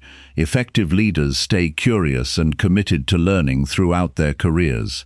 Make learning a non-negotiable part of your life. Read widely, take courses, seek mentors. Learn from your mistakes by reflecting on them deeply. Learn from other people's mistakes by studying them. Learn from different perspectives by actively exposing yourself to viewpoints different from your own. This commitment to learning keeps you fresh and prevents you from becoming arrogant or complacent. Seek out mentors and advisors who are ahead of you on the path you want to travel. When you can learn from someone who has already navigated the terrain you are entering, you avoid countless mistakes. You learn what actually works, rather than having to figure it out through trial and error. A good mentor does not just tell you what to do. They help you think through situations. They challenge your assumptions. They share their own struggles and what they learned. Finding the right mentors is one of the highest leverage investments you can make in your leadership development. As you develop as a leader, take on progressively more challenging responsibilities. Do not stay in comfortable positions where you are already good. Seek out situations that stretch you. Take on a project that is bigger than you have handled before. Lead a team through a difficult transition. Navigate a complex problem. Each of these challenges, when you push through them, expands your capacity. You discover that you are more capable than you thought. You develop new skills and perspectives. You build resilience through navigating difficulty. Self-awareness is fundamental to effective leadership. You cannot lead others well if you do not understand yourself. What are your strengths? What are your limitations? What triggers you? What patterns do you fall into under stress? What are your values, and are your actions aligned with them? Invest in understanding yourself more deeply. This might mean working with a coach or therapist. It might mean taking personality assessments. It definitely means regular reflection and honest examination of your behavior and its impact. The more self-aware you become, the more effectively you can lead. Accountability is a core practice of leadership. You take responsibility for results. You do not blame circumstances or other people. You own your mistakes and you learn from them. You hold yourself to high standards and you hold others to high standards as well, but always with compassion. When you make a commitment, you follow through. When you fall short, you acknowledge it and figure out what went wrong and how you will do differently.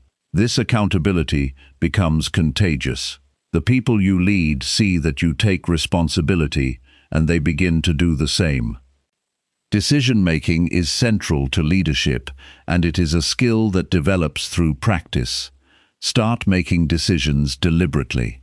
For each decision, identify what you are deciding. What information do you need? What are the options?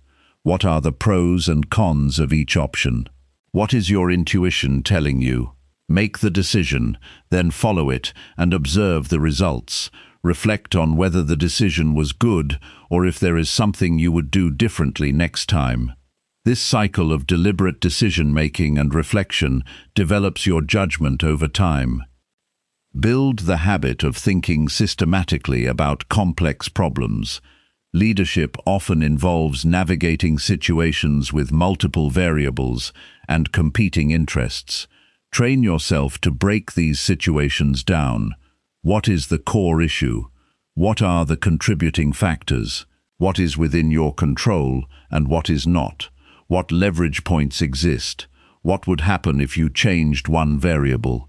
This systematic thinking prevents you from reacting emotionally to complexity. It allows you to act strategically. Develop your ability to remain calm and clear-headed under pressure. Leaders are often the ones expected to stay steady when others are panicking. This does not mean not feeling stress. It means not letting stress override your thinking. Practice managing your nervous system actively. Develop breathing techniques that calm you. Practice visualizing yourself handling difficult situations with grace. When you actually encounter pressure, use these tools.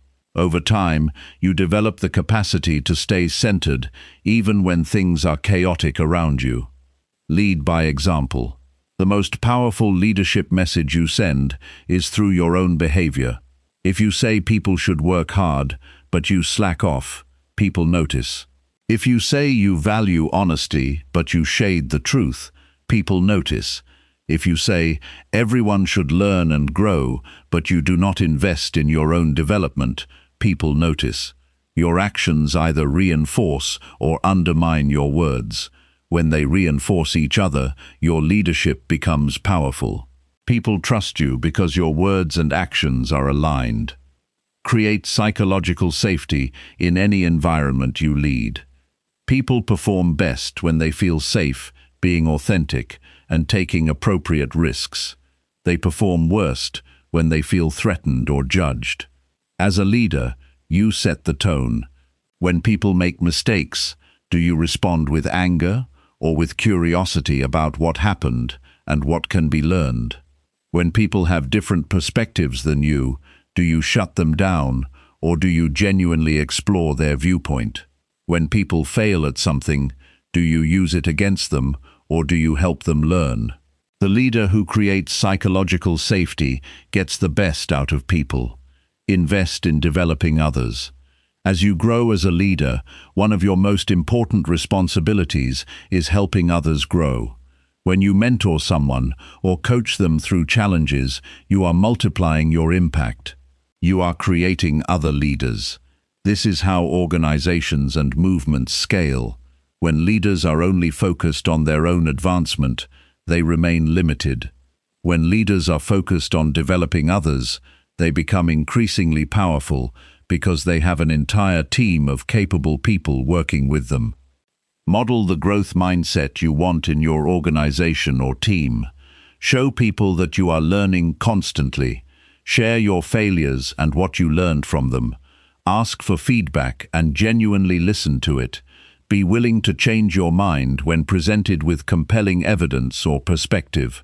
When people see that their leader is committed to growth and learning, they become more committed to their own growth and learning.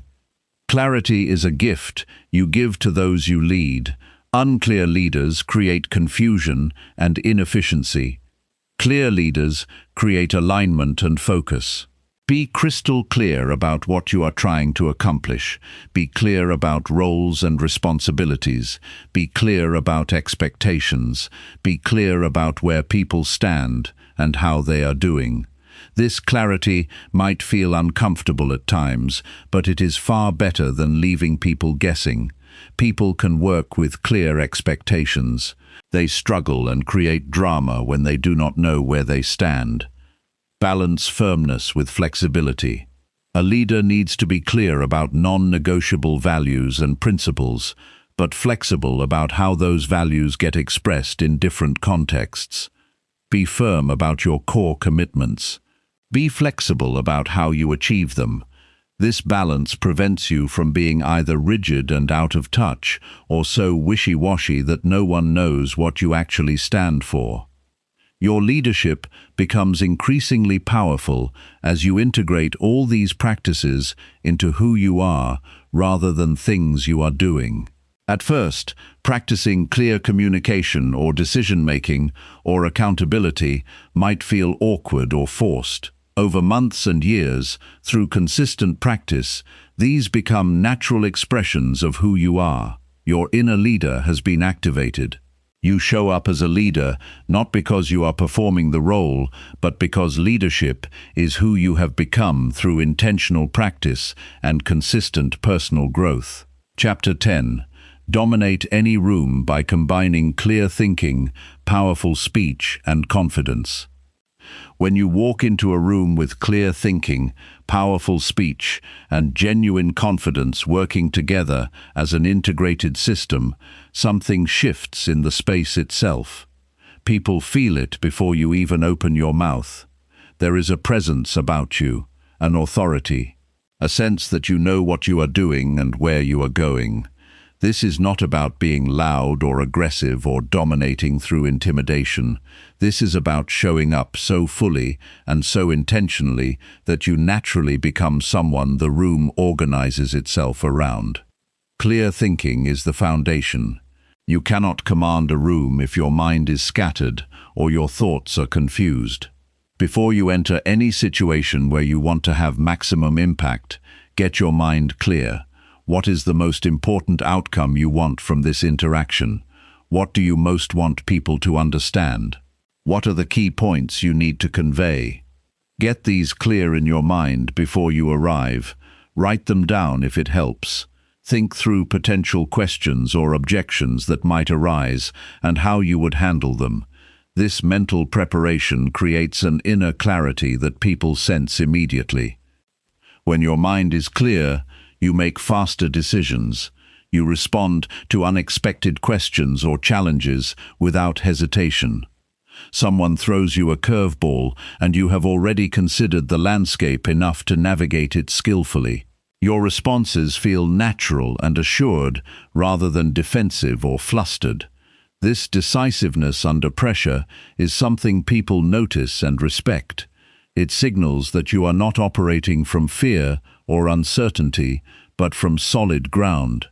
Powerful speech without clear thinking is just noise. Powerful speech combined with clear thinking becomes a force that moves people. Your words carry weight because there is substance behind them. You are not filling space with words. Every word serves your core message. You speak with precision. You eliminate tangents and distractions. You say what you came to say, and you say it in a way that lands. People do not need to guess what you mean because you have said it clearly. The power of your speech is amplified when you choose words carefully. Generic language makes no impact. Specific language creates vivid pictures. Instead of saying, "We need to improve our processes," you might say, "We are losing productivity because people spend hours navigating confusing systems when they could be focusing on what matters." The second version is more specific. It creates a mental picture. It moves people emotionally and intellectually. Vary your speaking pace strategically. When you make an important point, slow down, let it land. When you want to build energy and momentum, speed up slightly. When you want people to think about something, create a pause after you ask the question. When you want to emphasize something, repeat it using different words.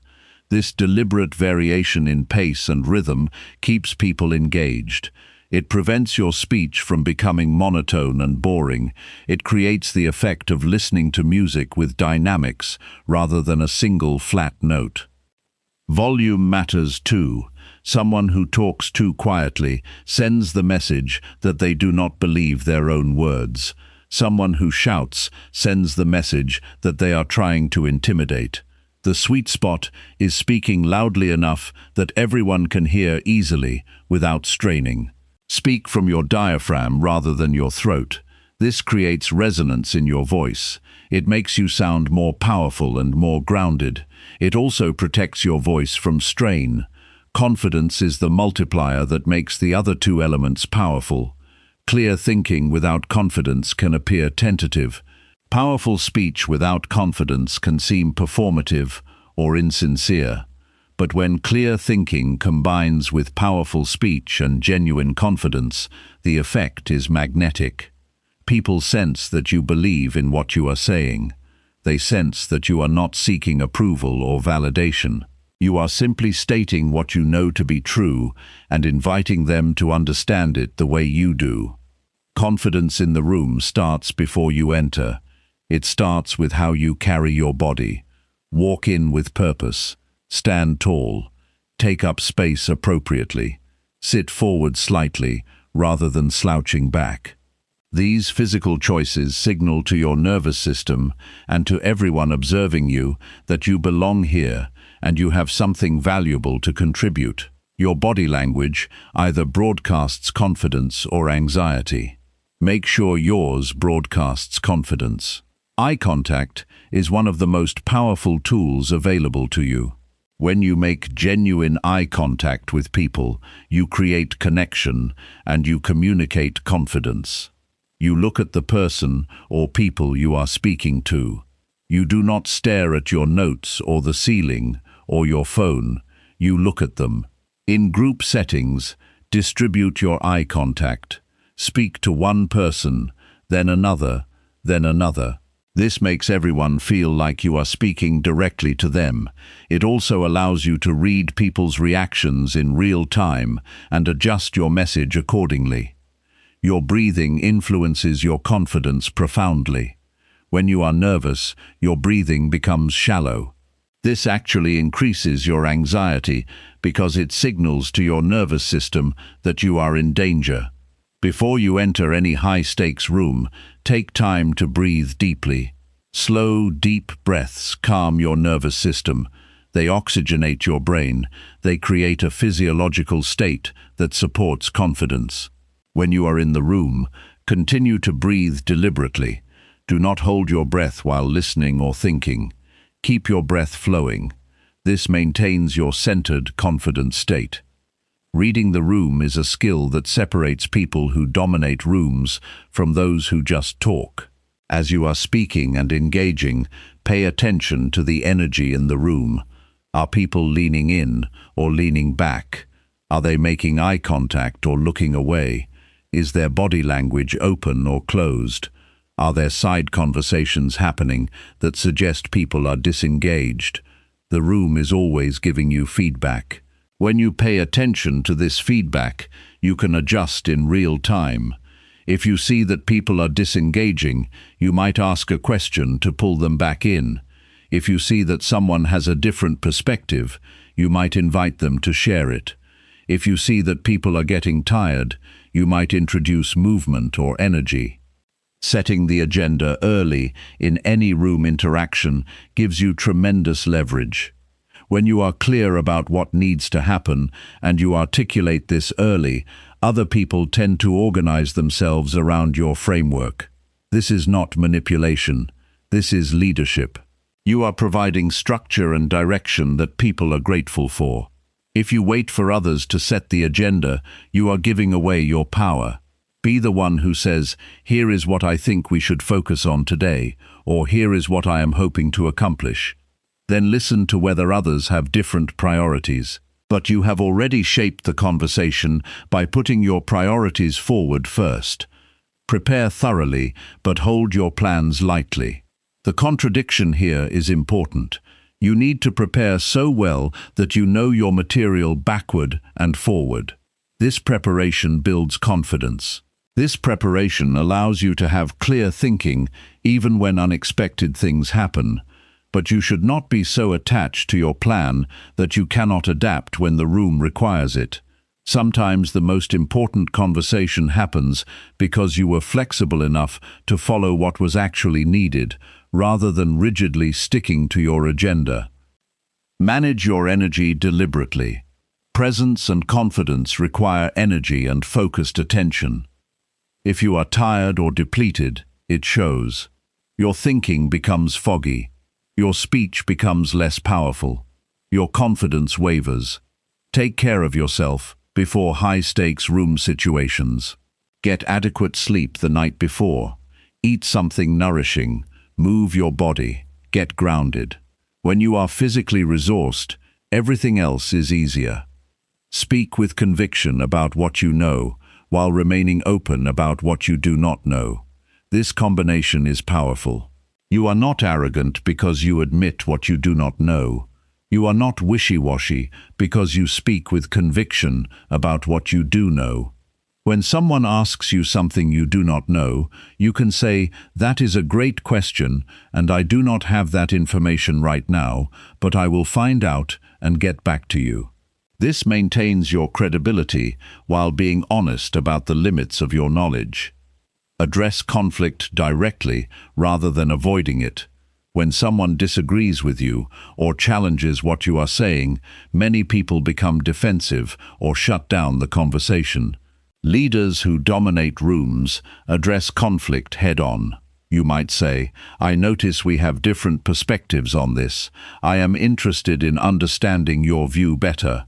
Or you might say, "I hear that you see it differently. Here is why I see it this way, and I think both perspectives have merit." This directness and willingness to engage with disagreement actually increases your influence rather than threatening it. Use strategic silence powerfully. After you make an important point, pause. Let people think about it. After you ask a question, wait for the answer, even if the silence feels long. This silence creates space for real thinking rather than defensive or automatic responses.